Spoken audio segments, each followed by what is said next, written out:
Time to bring in our next guest, Senator Elizabeth Warren, who is the lead Democrat on the Banking Committee. And Senator Warren, thank you for being with us this morning. From your position on the Banking Committee, thought we might start with the Federal Reserve, what you thought about what happened yesterday, and maybe more importantly, what you think about this overall conversation about who will take over the Federal Reserve next, who the next chairman will be. I know in the past you've had criticism for Jay Powell. You've called him dangerous at some points, but I think you're also concerned about what comes next. Yeah, so look, I'm glad to see the Fed lower interest rates. I've been pushing for it for years. It helps bring down costs for families so that they are more likely to be able to afford a mortgage, so that they can pay less on car loans, so they can pay less on credit cards. But don't make any mistake, they didn't lower interest rates because they think the news is just fabulous on inflation. They lowered interest rates because they expressed a lot of concern about the job market. And Jay Powell, in fact, talked yesterday about whether or not there's actual negative growth, that's how they put it, contraction, overall in the labor market. And you know, the long-term implications of that, both at the family level, for people not having jobs, not having job availability, we're seeing less churn, people leaving their jobs because they found something better, instead people hanging on to their jobs. Right. That all means a lot more pressure on families. So the news yesterday, look, I'd like for it to be better news, but right now there's still a lot of red flashing lights about this economy and the Fed's response to it. Does that mean you'd like to see the Fed cut interest rates even faster? You agree with the president and Stephen Myron that they should have cut 50 basis points yesterday? You know, I actually keep looking at this as why don't they? And the answer is Donald Trump. He's the one who has caused so much chaos with the tariffs that the Fed has said we can't. In fact, Jerome Powell said in July they would have started cutting interest rates substantially back in March.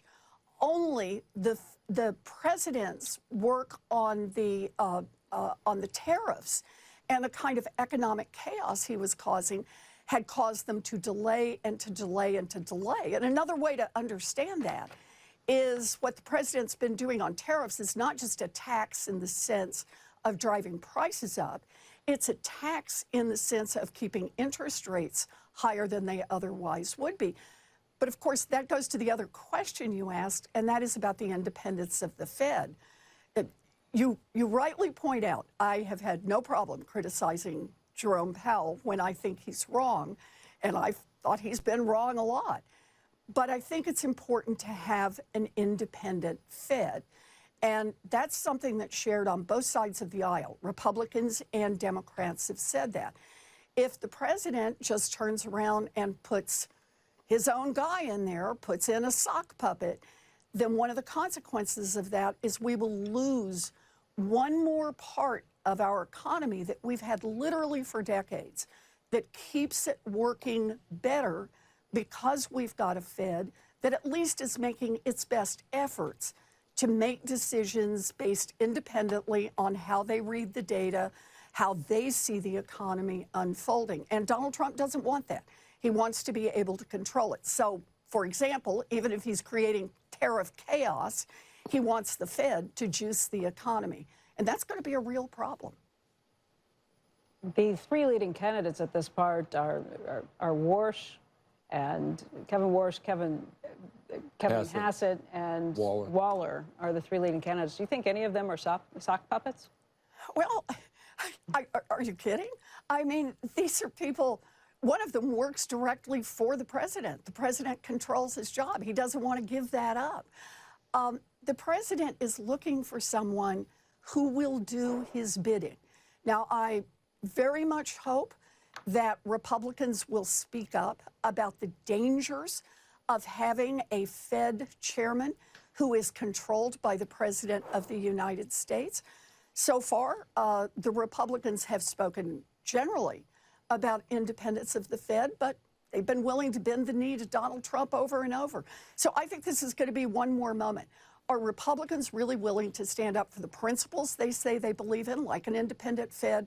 Or are they just going to say whatever Donald Trump wants is what they'll go along with?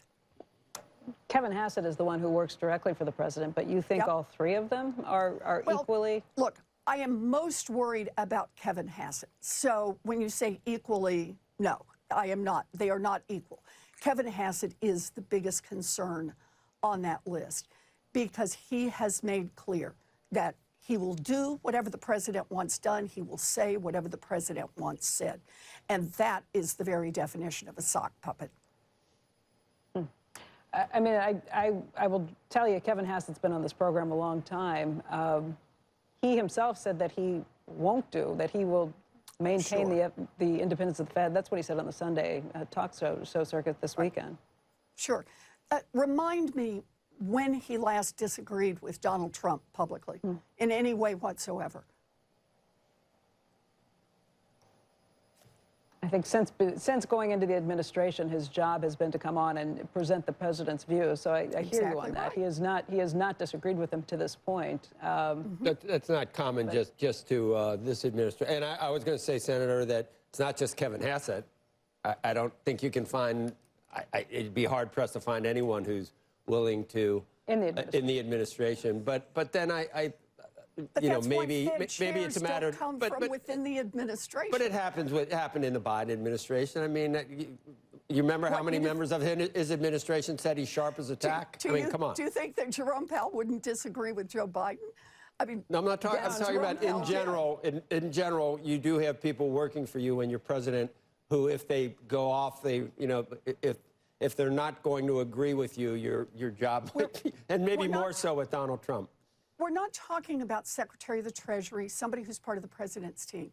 We're talking about who should be the chairman of the Federal Reserve. Right, but he's not yet. Right. And how you pick someone to be chairman of the Federal Reserve. And usually, at least as best I can recall, that's not from within your inner circle. Sure. That has Senator, I hear what you're saying. What you're saying is when Janet Yellen moved, she moved from the Fed to the Treasury. I mean, not from the Treasury to the Fed. Are you concerned about the revolving door status, though, that people move back and forth between the two? Look, as I said, yes, I am worried about any revolving door here. I am worried about a Fed that loses the last vestige of independence.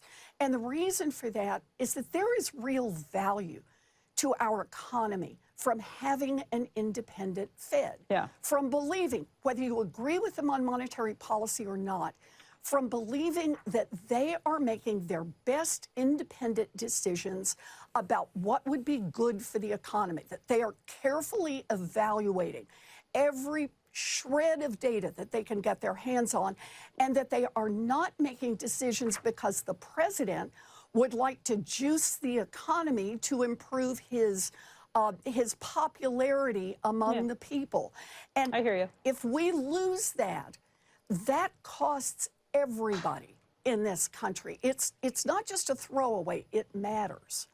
I hear you on that point. I don't think there's anybody arguing that the Fed shouldn't be an independent entity. But there's a lot of reasons to want to boost the economy, though, too, Senator. I mean, all presidents want to boost the economy. It's just you don't want it to run too hot to where you rekindle inflation.